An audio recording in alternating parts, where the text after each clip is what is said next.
Hi friends, welcome to Orange Kitchen. இந்த கோடை காலத்தில் குளு குல்ஃபி இன்றைக்கி எப்படி செய்கிறதுன்னு தான் பார்க்க போகிறோம்.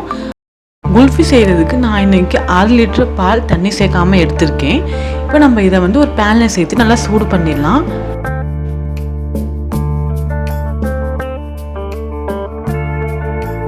இது நல்லா வத்துற வரைக்கும் நம்ம மிக்ஸ் பண்ணிகிட்டே இருக்கலாம்.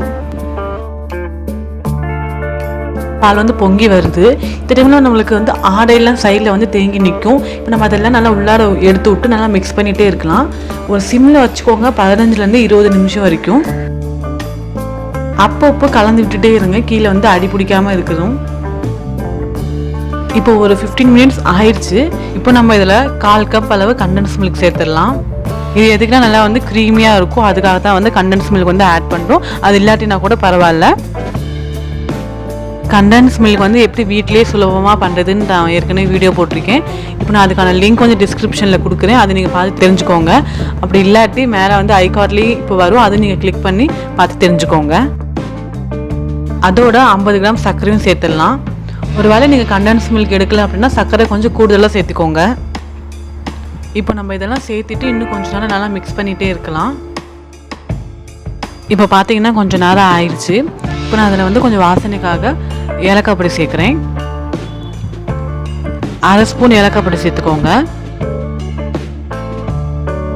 அப்புறமா கொஞ்சம் நட்ஸ் நான் கட் பண்ணி வச்சுருக்கேன், பாதாமும் முந்திரியும். அது இப்போ நம்மளை சேர்த்துட்டு நல்லா வேகிற வரைக்கும் மிக்ஸ் பண்ணிகிட்டே இருக்கலாம்.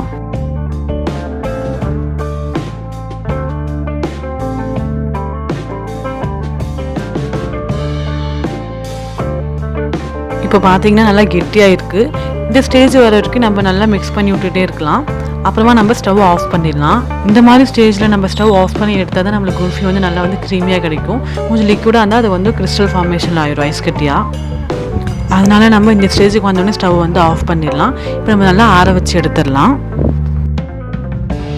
இப்போ நம்ம இந்த குல்ஃபி ஒரு கிளாஸ்க்கு மாற்றினதுக்கு அப்புறமா மேலே ஒரு ஷீட் வச்சு கவர் பண்ணிடலாம். சப்போஸ் உங்ககிட்ட அலுமினியம் பேப்பர் இல்லை அப்படின்னா நம்ம நார்மலாக யூஸ் பண்ணுற பிளாஸ்டிக் பேப்பர் கூட மேலே வச்சு கவர் பண்ணிக்கோங்க. இப்போ ஐஸ்கிரீம் ஸ்டிக் கிடைக்கலன்னா நம்ம நார்மலாக யூஸ் பண்ணுற ஸ்பூனே கூட யூஸ் பண்ணிக்கலாம். இந்த குல்ஃபி நம்ம ஒரு ஏர்டைட் கண்டெய்னர் பாக்ஸ்லேயும் போட்டு வச்சு ஃப்ரீஸ் பண்ணி 8 மணி நேரத்துக்கு அப்புறமா இந்த மாதிரி பவுலில் கூட நம்ம போட்டு சாப்பிட்லாம். பாருங்கள், 8 மணி நேரம் ஃப்ரீஸ் பண்ணி எடுத்தாச்சு. குல்ஃபி எவ்வளோ சூப்பராக வந்திருக்குன்னு. அவ்வளோதாங்க. இந்த கோடை காலத்தில் குளுன்னு குல்ஃபி செஞ்சு உங்கள் வீட்டில் என்ஜாய் பண்ணுங்கள்.